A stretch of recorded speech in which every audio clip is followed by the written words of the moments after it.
So thank you very much. That was a great talk, Jenny, and highlights really well what the junior faculty can do within the Institute and within the BRC. So my name's Conor McCann. I'm a co-lead of the BRC junior faculty alongside Ian McCaig, who you heard from earlier, Julian Barrett and Polly Livermore.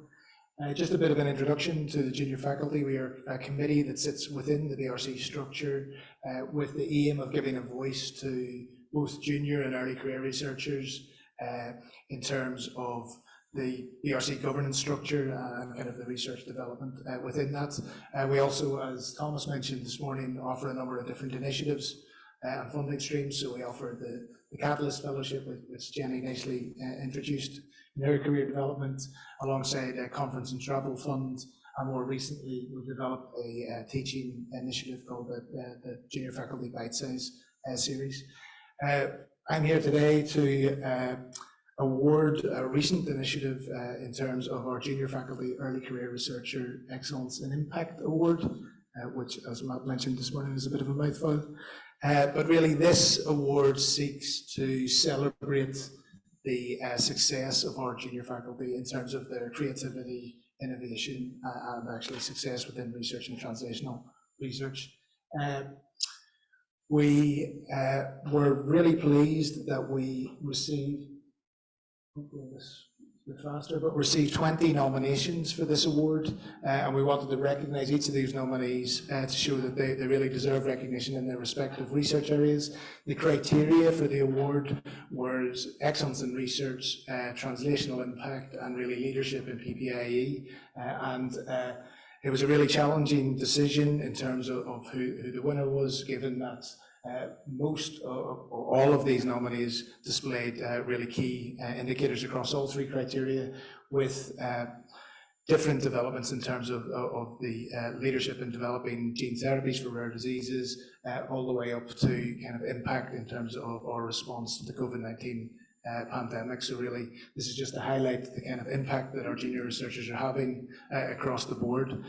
And with that, the winner we wanted to recognise as having an impact and excellence across all three criteria was Dr Ian Simcock, who, if you just hold your applause for a second, I'll do a bit of a brief introduction, who we wanted to recognise as had an impact in terms of developing an NIHR-funded PhD, which looked to demonstrate impact of taking a lab-based imaging technique right through to a clinical service. This clinical service has developed an alternative to autopsy for bereaved families, and really shows the impact that Ian has had in a really challenging area.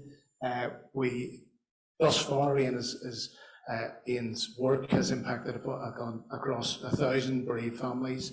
He's also produced numerous publications, been an awardee of I believe over 15 national and international awards, as well as developing and leading on PPIE with these bereaved families. So if you'd like to join me in a round of applause, Ian will come up and receive his award.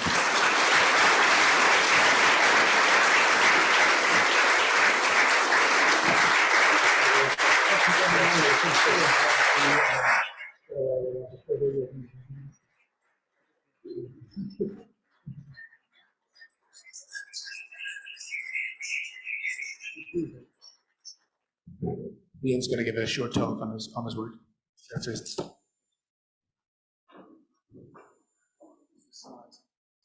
Thank you so much. I'm extremely proud and really honoured to receive this award. Certainly myself, but also I think on behalf of the whole team that's developed this post-mortem micro-CT service development over many years.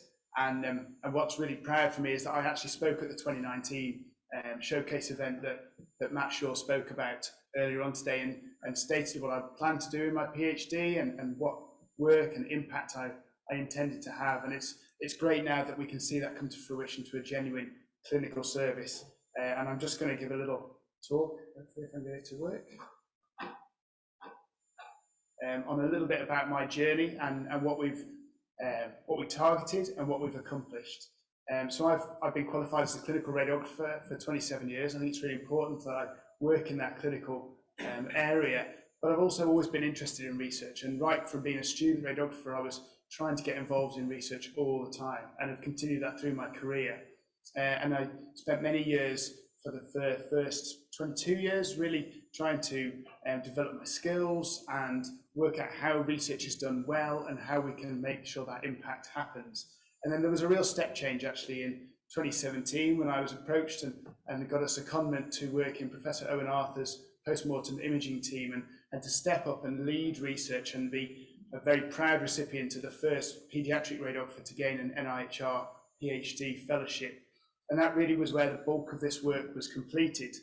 But then actually from that, I've also been successful in being awarded ICH, BRC, GOSH, ORCID grants, Health Education England and NIHR further grants. And it's really important, those for an early career researcher, to fill in those gaps between the big projects to make sure that we have time to write those grant applications that can have clinical impact and real meaning in the clinical world.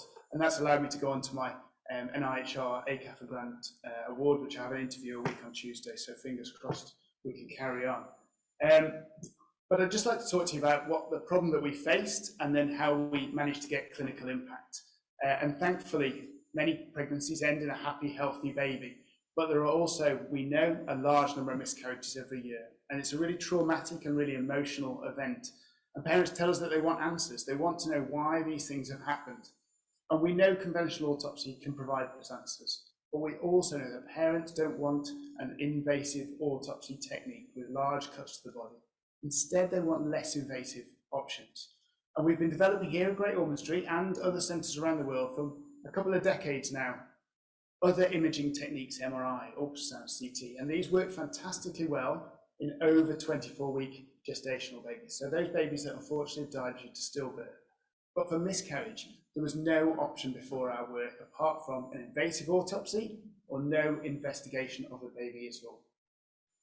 What the solution came up with was micro-CT scanning. And we've got two of these scanners down in Great Ormond Street working that basically produce high-resolution, non-invasive imaging of very, very small babies. And you can see here from the images the detail that we can see on these really tiny babies.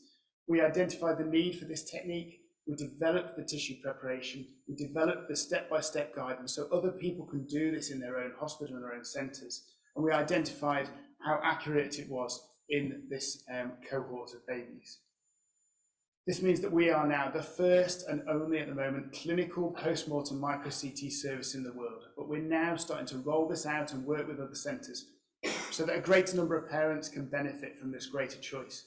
Got a really high uptake. Over 200 families a year benefit from our greater choice in our micro-CT service. And we've demonstrated value with that greater choice for parents to have individualised care, but also in providing options for clinicians to identify why these miscarriages have happened.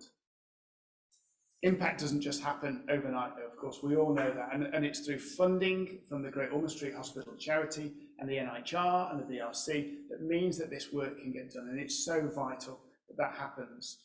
But also that we have technical expertise, and the University of Southampton are real world leaders in micro-CT scanning, and they've freely given their knowledge and their time and their expertise to me almost on a weekly and monthly basis to make sure that I get the most out of our scanners.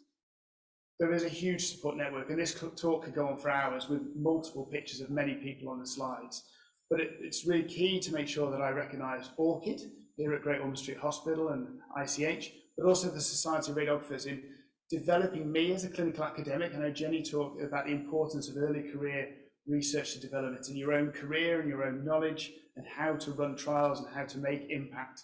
And they've been vital in developing my national and international influence.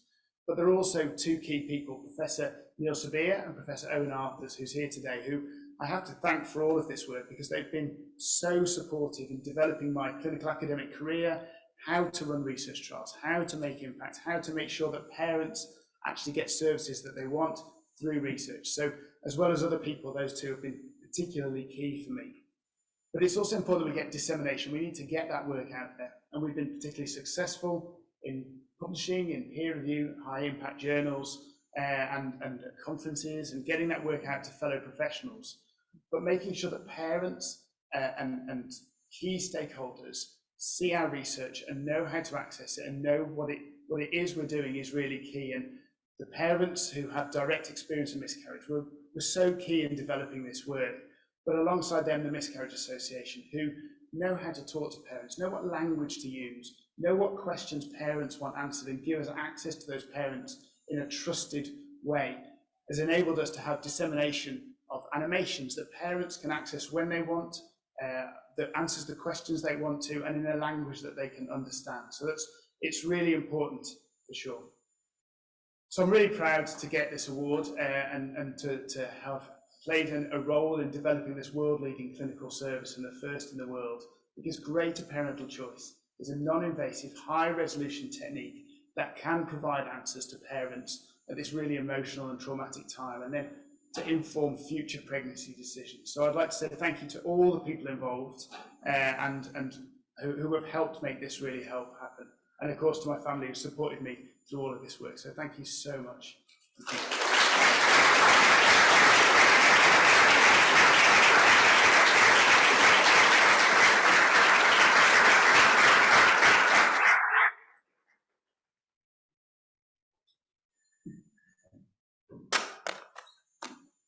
Just in the interest of time, I think we'll move on to the closing statement from Professor Helen Cross.